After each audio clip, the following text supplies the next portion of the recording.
On s'interroge donc sur la place de l'Union européenne dans la mondialisation. On sait que depuis les années 1990, la mondialisation, c'est-à-dire la mise en relation des territoires de la planète par des échanges de toutes sortes, s'est accélérée.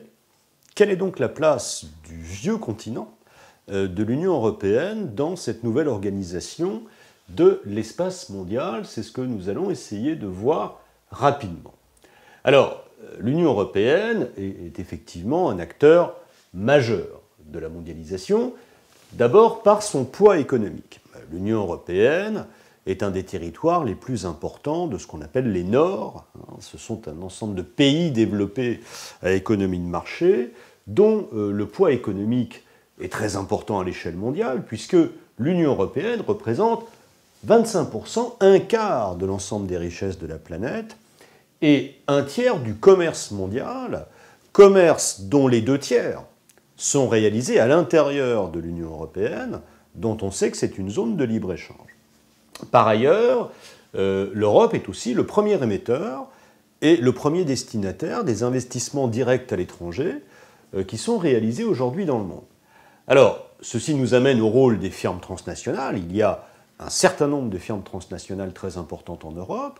À peu près la moitié des 100 premières firmes transnationales sont européennes. On ne va pas toutes les citer, mais on peut citer par exemple Volkswagen, qui est aujourd'hui le 2e constructeur automobile mondial, ou l'entreprise Airbus, qui, de surcroît, est une entreprise européenne par bien des aspects. L'Europe bénéficie de territoires de l'innovation. C'est une puissance qui maîtrise la haute technologie. L'Union européenne comprend 2 des 4 villes-mondes qui existent sur la planète. Londres est une des principales places financières mondiales, en tout cas c'est la première place financière européenne, et Paris c'est également une ville-monde et c'est le premier pôle touristique, la première ville touristique de la planète. Enfin, on peut considérer l'euro comme un atout, c'est la 2e monnaie qui existe dans les réserves de change au monde, et c'est une monnaie d'une importance considérable au niveau international derrière le dollar. Alors, cette puissance de l'Europe repose sur des fondements solides. Il faut tout d'abord simplement envisager l'ancienneté du développement européen par rapport à d'autres territoires mondiaux qui remontent à l'Antiquité, au Moyen-Âge, à la Révolution industrielle. Depuis très longtemps, l'Europe est dans un processus de développement sur le long terme. Ces fondements, c'est aussi un réseau de transport de toute première importance qui relie les territoires européens entre eux.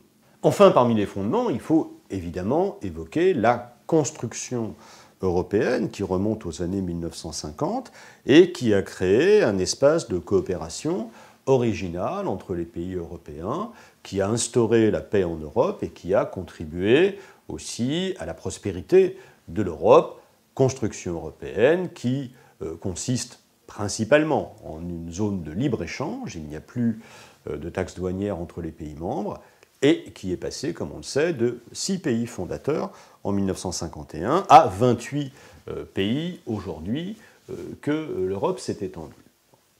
Alors, il y a aussi des vulnérabilités. On va distinguer les vulnérabilités un peu structurelles, c'est-à-dire permanentes, des vulnérabilités conjoncturelles, c'est-à-dire qui sont liées à l'époque. Alors, on voit 2 vulnérabilités structurelles importantes.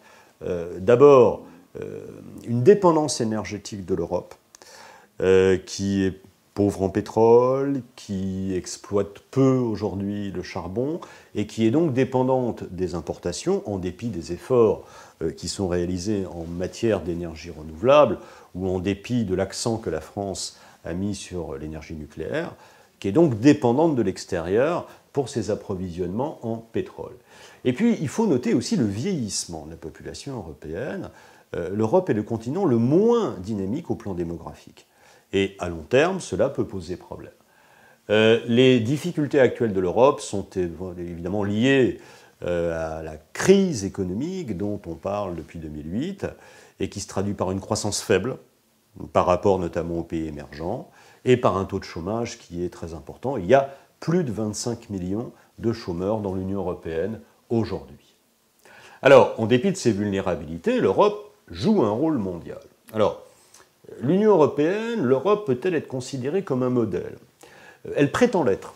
C'est-à-dire que l'Union européenne est le territoire de la démocratie et aimerait finalement étendre cette démocratie à l'ensemble du monde. Bon, est-ce qu'elle y parvient? C'est une autre question. Là où l'Europe constitue un modèle, c'est à double titre.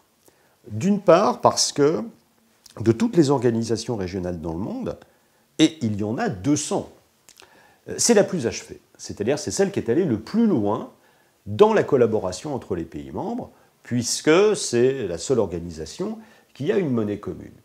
Et puis, ce qui est tout de même formidable en Europe, c'est le maintien de la paix depuis aujourd'hui 70 ans. Et la paix est emblématique de l'Union européenne telle qu'elle existe aujourd'hui. Du reste, en 2012, eh bien, l'Union européenne a obtenu conjointement le prix Nobel de la paix pour la récompenser de ses efforts. L'Europe est également le premier pourvoyeur mondial d'aide publique au développement à destination des pays donc plus pauvres. Néanmoins, ce rôle est entravé à 3 titres. Il l'est d'abord au plan, on va dire, diplomatique et militaire. C'est-à-dire que le poids de l'Europe a du mal, finalement, à exister si on le compare, par exemple, avec le poids de la France au début du siècle, ou avec le poids du Royaume-Uni. Et la faiblesse militaire de l'Europe est un problème qu'on souligne fréquemment, en dépit de la création d'une unité militaire qu'on appelle l'Eurocorps, qui a été créée en 1992, qui ne regroupe pas du reste tous les pays de l'Europe et dont l'efficacité est assez limitée. Ce rôle est également entravé par un rayonnement culturel qui est limité. La culture européenne, c'est plus l'addition des cultures nationales qu'une véritable culture. Il n'y a pas véritablement de soft power européen, à la différence du soft power américain. Et puis enfin, aujourd'hui, ce rôle est entravé par les contestations internes, qui sont de 2 types, c'est-à-dire les désaccords entre les États membres sur un certain nombre de questions, politique sociale, politique étrangère, et la contestation même de l'utilité de l'Union européenne à l'intérieur des États. Avec les difficultés que nous connaissons en ce moment au plan économique, eh bien, on a tendance à attribuer à l'Europe la responsabilité du maintien dans la crise et de lui reprocher l'incapacité de nous en sortir. Et on pourrait comparer une assez faible adhésion finalement des populations européennes au projet européen avec l'adhésion assez totale que les Américains ont par rapport au modèle que les États-Unis représentent. Alors, l'Europe est enfin une puissance qui est ouverte sur le monde, et c'est ce que nous voyons sur cette carte. 3 grandes ouvertures doivent être évoquées. D'abord, l'ouverture maritime à l'ouest, l'ouverture atlantique, dont le point fort est ce qu'on appelle le Northern Range, c'est-à-dire cet ensemble portuaire qui s'étend de Hambourg au Havre et dont la pièce maîtresse est le port de Rotterdam, qui est l'un des premiers ports mondiaux et qui est une porte d'entrée des marchandises mondiales vers l'Europe. Donc il y a une grande ouverture vers la façade atlantique et plus loin vers les États-Unis. Nous sommes donc bien en présence de ce qu'on appelle une interface. De même, nous constatons une deuxième interface peut-être plus problématique en Méditerranée. Il y a un partenariat euro-méditerranéen et il y a des échanges commerciaux, il y a aussi des échanges de population. La question des migrants, qui est beaucoup évoquée aujourd'hui, fait partie des préoccupations de cette région. Et il y a donc un lien, une ouverture très forte de l'Union européenne vers l'Afrique du Nord et plus généralement vers le continent africain. Enfin, on va déterminer une troisième ouverture vers l'est de l'Europe, c'est-à-dire vers les anciennes républiques socialistes soviétiques, et vers la Russie, qui est une ouverture plus problématique, puisque nous savons que les relations qu'entretient l'Europe avec la Russie aujourd'hui sont des relations un peu de compétition et des relations problématiques. Donc au final, on va dire que l'Union européenne, compte tenu des difficultés qu'elle connaît à l'heure actuelle, a un petit peu de mal à maintenir son rôle de grand espace de puissance dans le monde, et que l'Union européenne a un passé évidemment qui est très glorieux, mais doit aujourd'hui composer avec l'émergence de nouvelles puissances qui entrent en concurrence avec elle, la Chine par exemple.